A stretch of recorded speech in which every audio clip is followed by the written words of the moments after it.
Good morning, upper sixth and lower sixth, because we're going to be teaching capacity utilisation soon in class.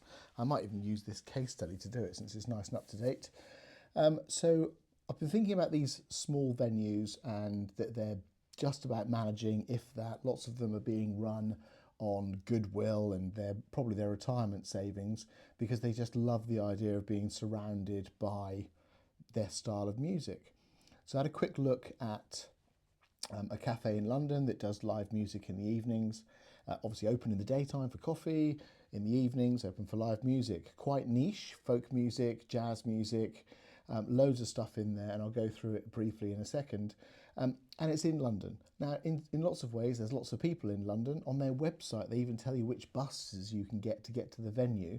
And it's definitely niche. I had a quick look at their balance sheets, looking at Companies House, and we can see that their current ratio is below 1. Yeah, so that's obviously not ideal. We understand that.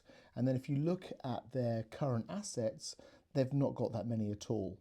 So, which means they're renting the building, they've got a bit of stock, booze, speakers, possibly stuff like that. So actually short-term liquidity could be an issue.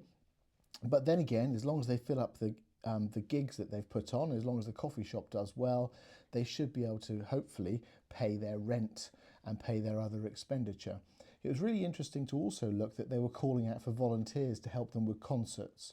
And I thought that was possibly very generous of them, and also possibly because they could really do with the help and they don't have the cash to pay for the wages. But very much a lifestyle business. And sounds quite cool, actually. If I'm going past, I might go in there for a bit of jazz. So anyway, we're going to look at capacity utilisation, live music venues, and here we go.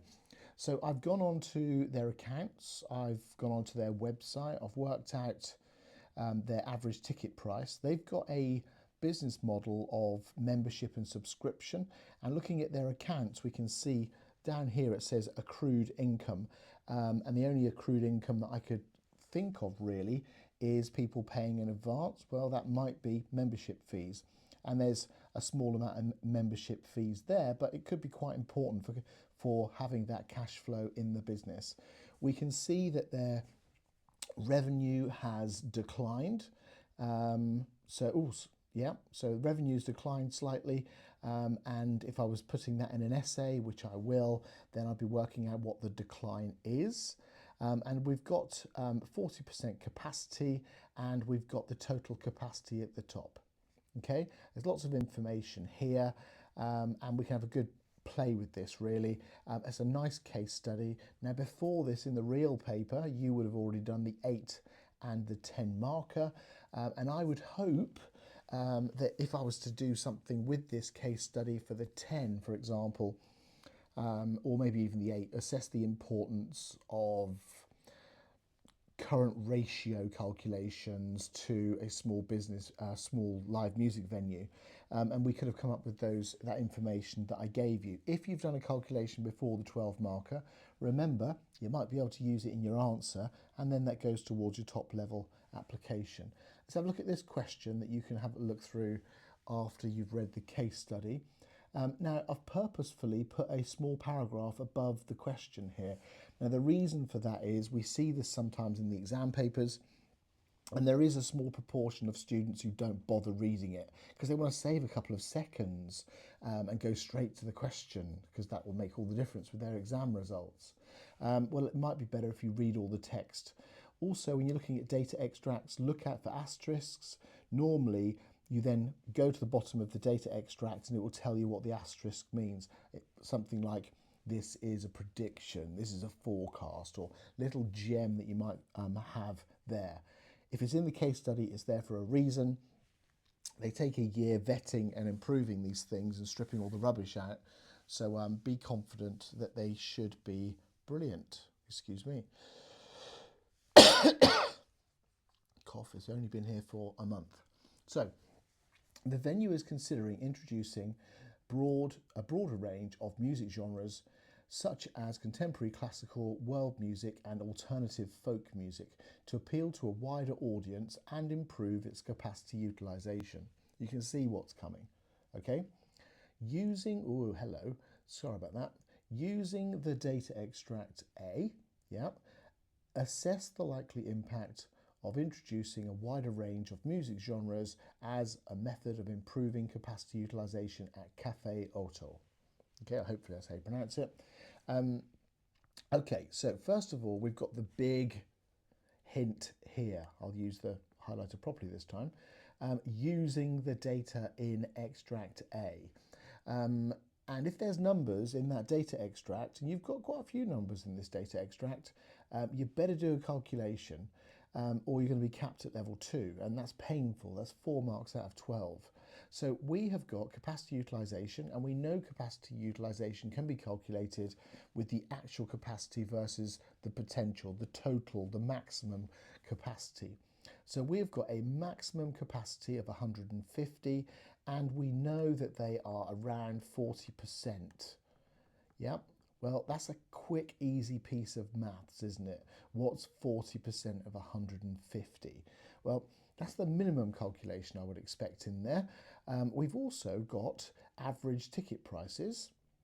Okay, average ticket prices, and we could do a calculation with that. So a hypothetical, if the capacity increased to X, we know how many people X is because we could recalculate it, then this could be the increase in revenue, for example, because we've got the revenue over here. We could do it for an annual figure. We could do it per gig, which would be easy, very easy maths, and that's what I put in the example essay. Something I didn't put in the essay is the membership fee, for example. It could be by increasing capacity overall, you increase more people to pay their membership fee. I could have done an increase here as well as the revenue per gig.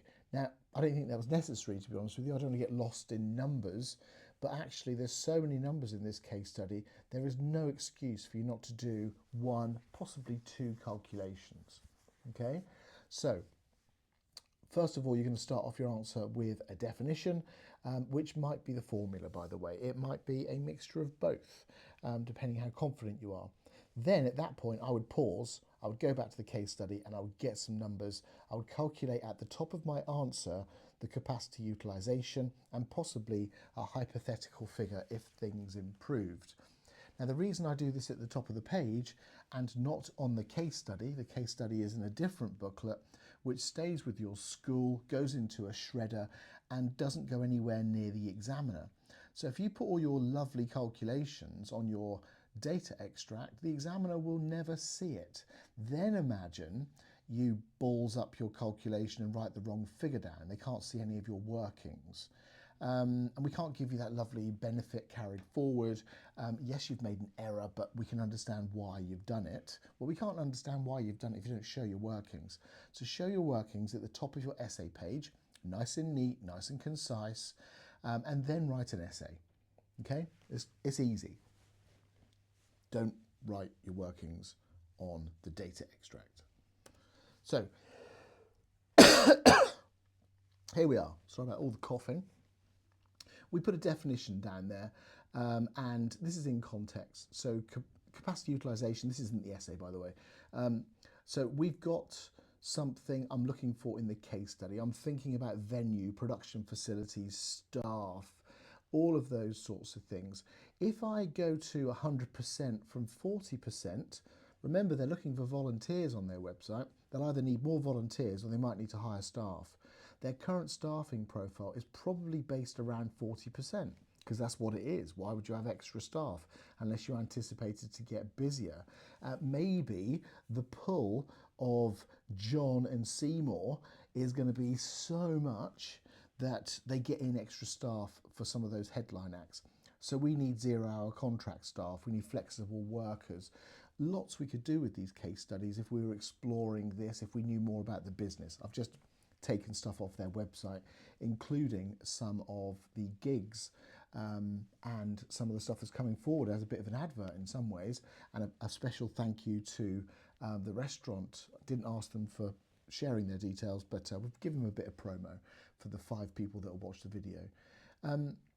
Now we're thinking about the formula for capacity utilisation, and this is it. and write that at the top of your page, go and find the information and calculate it. If this was a 4-mark calculate question in paper 2, then obviously you write the formula, write a blank formula, go to the case study. They will give you one piece of information. We had maximum output possible, 150 for example, and then we had the percentage, which was 40%. So what we will be looking for is to calculate this.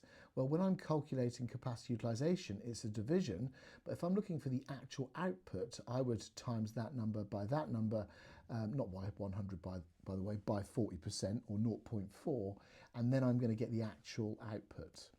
And here we go. Okay, so this is the figures we have. This is how we would work it out. And suddenly we've got the figure 60, for example.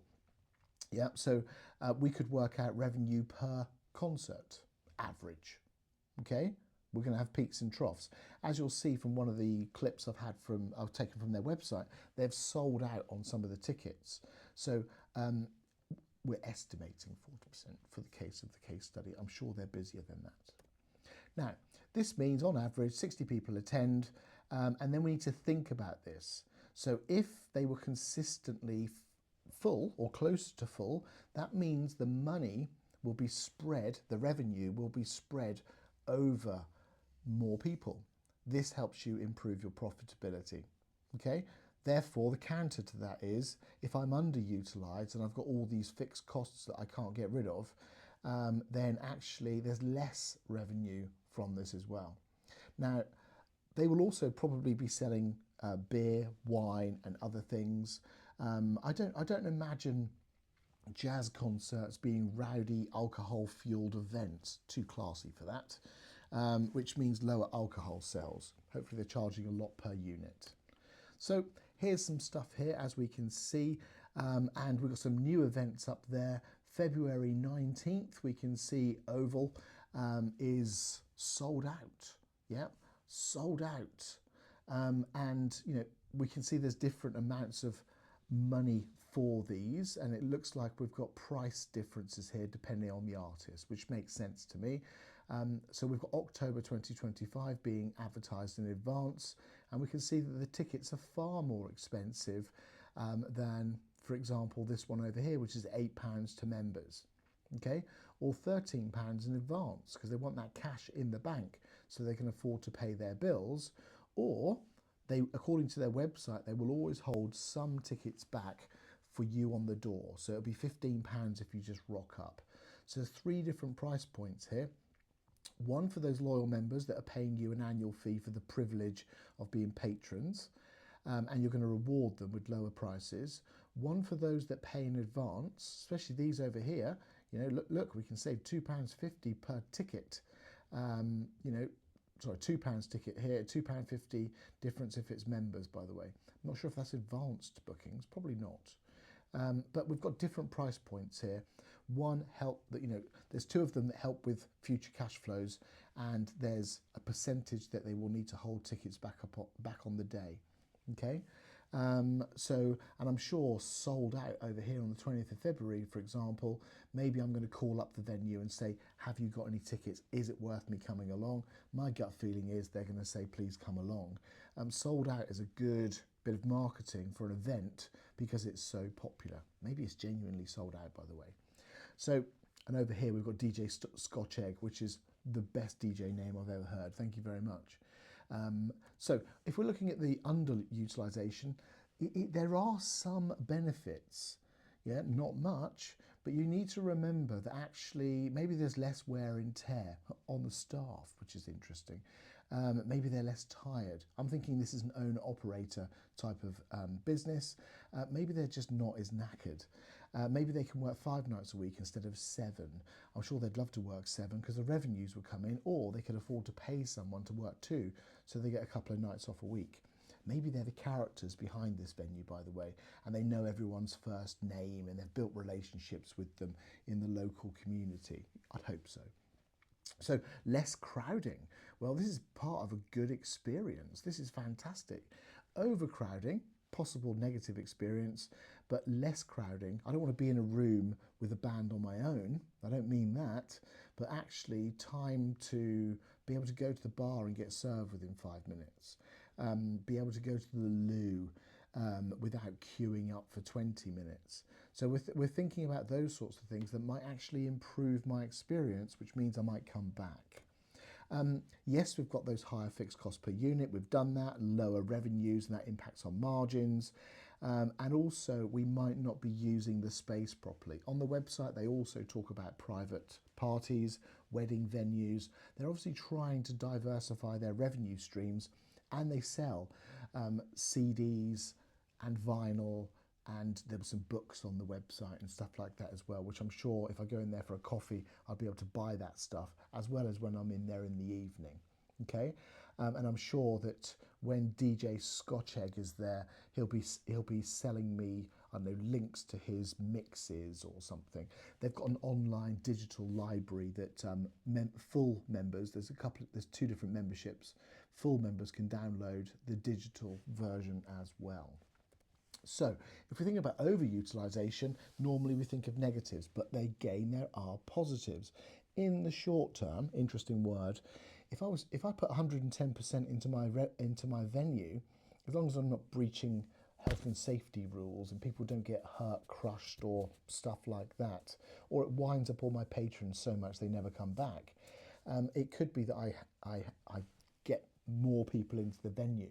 So it could be that Life is Beautiful is so important to the local community that we just issue another 10% of tickets.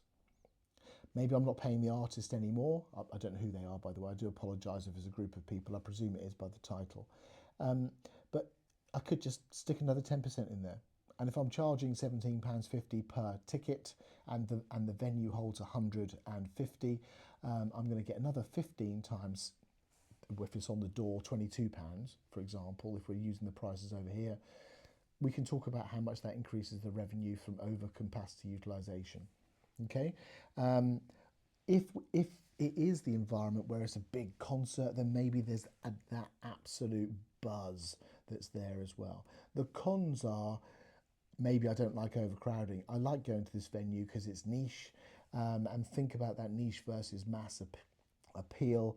And also, I've put poor service in here. That's waiting 30 minutes for my beer. Yeah, that's shoulder to shoulder with people whilst you're trying to go to the loo. All those sorts of things. I'd rather not do that, thank you very much. I'll leave that to you youngsters when you want to go off to Boardmasters. Increased wear and tear. You know, if there's more people using your loos, your bars, your chairs, there's more chance of wear and tear and breakages.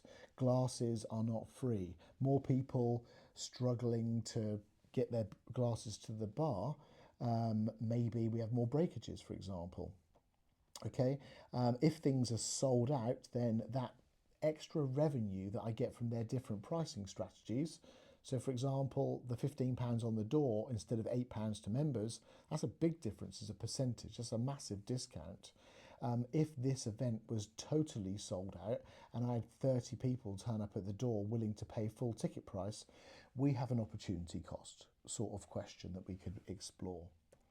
So, going back to our question, we're not forgetting up here, and we've got some examples of genres, contemporary, classical, yada yada, using the data, which means you better do a calculation, assess the likely impact. So we know this is the first part of the hook of introducing a wider range of music genres to improve capacity utilisation. So it's always something like likely impact of something on something, and the on something is usually a business objective. It could be a personal objective if we were looking at entrepreneurs.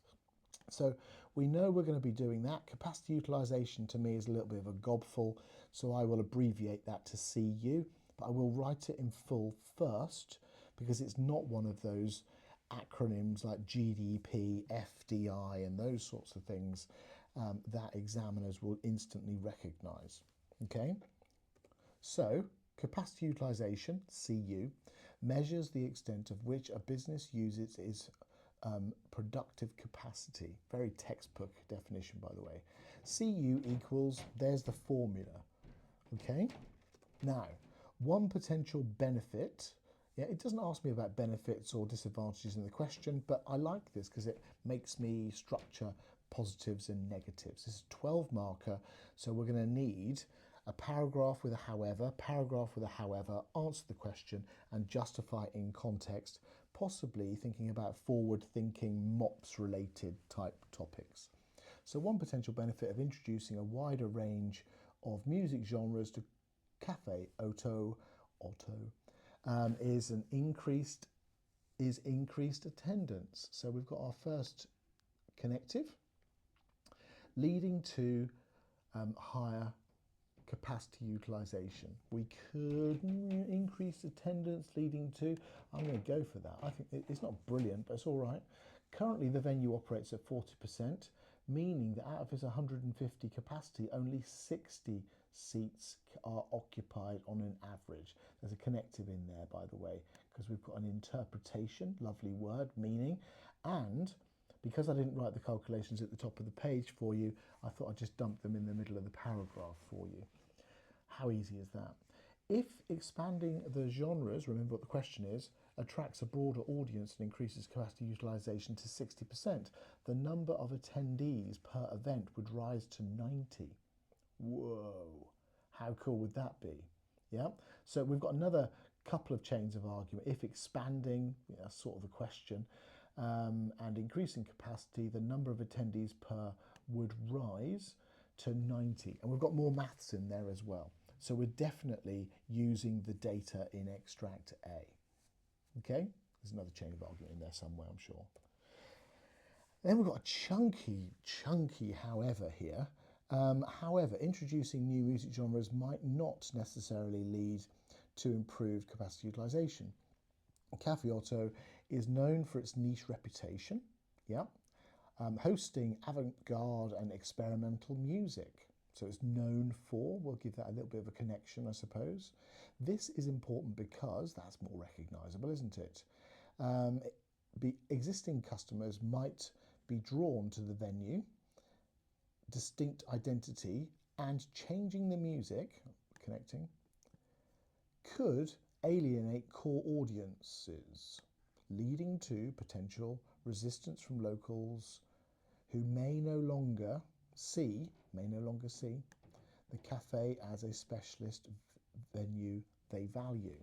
Okay, this is going to impact their capacity utilisation, and we haven't explained it exactly, but it's there in the paragraph.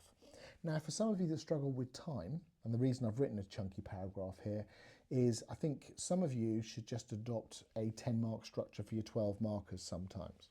Okay, is it balanced? Is it well contextualised? Are there chains of argument going to the hook in the question?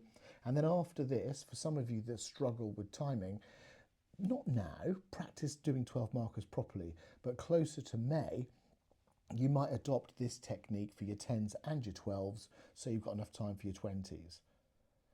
Is this going to be level 4 with a good conclusion? It's probably going to be low level 4 to high level 3. And if you're getting 9 out of 12, that's really respectable. 8 out of 12 is really good. But at least you're not spending 20 minutes on a 12 marker. Or you look at this, see it's maths, freak out and leave a blank page and go down an entire grade boundary, which we don't really want. Now we're going to do this as a 12 marker. So we need those extended arguments. At the moment we've only got 2. Remember what the chief examiner said back in the day. How many arguments are wide ranging? More than 2. And here's another one. This is important because straight into a chain of argument, higher attendance leads to greater ticket sales, resulting in increased revenues from fees, assuming the average price of £11 even, an increase from 60 to 90, already got that up there, but just now putting in with the money, per event would generate an additional £330 per event. How easy is that maths? Leading to, would generate, there's loads of chains of argument in this one, an overall turnover. This would help them counteract the 3.03% decline. More maths. We had 2 years worth of revenue figures. How cool is that? Resulting in a stronger financial performance for the venue. And then we need a bit of a however on the end of that. We've written quite a lot there. However, as the venue runs a cafe, nice bit of context, remember your howevers need context, in the daytime, they could also look at ways to increase revenue in the day to improve the overall financial health of the business. Okay, so it's talking about bringing in extra genres to get more people in to improve capacity utilisation. The however here talks about financial health, not capacity utilisation. But, you know, there's an inference there. I think I'd be a little bit generous with this one, and I wouldn't turn around and just say, oh, you've not directly mentioned capacity utilisation. It says, however, they might want to look at the daytime cafe business and see if they can improve the revenues there. We could have changed that revenues to filling up the cafe in the daytime. That'd be a nice capacity statement. So we could have improved that statement slightly.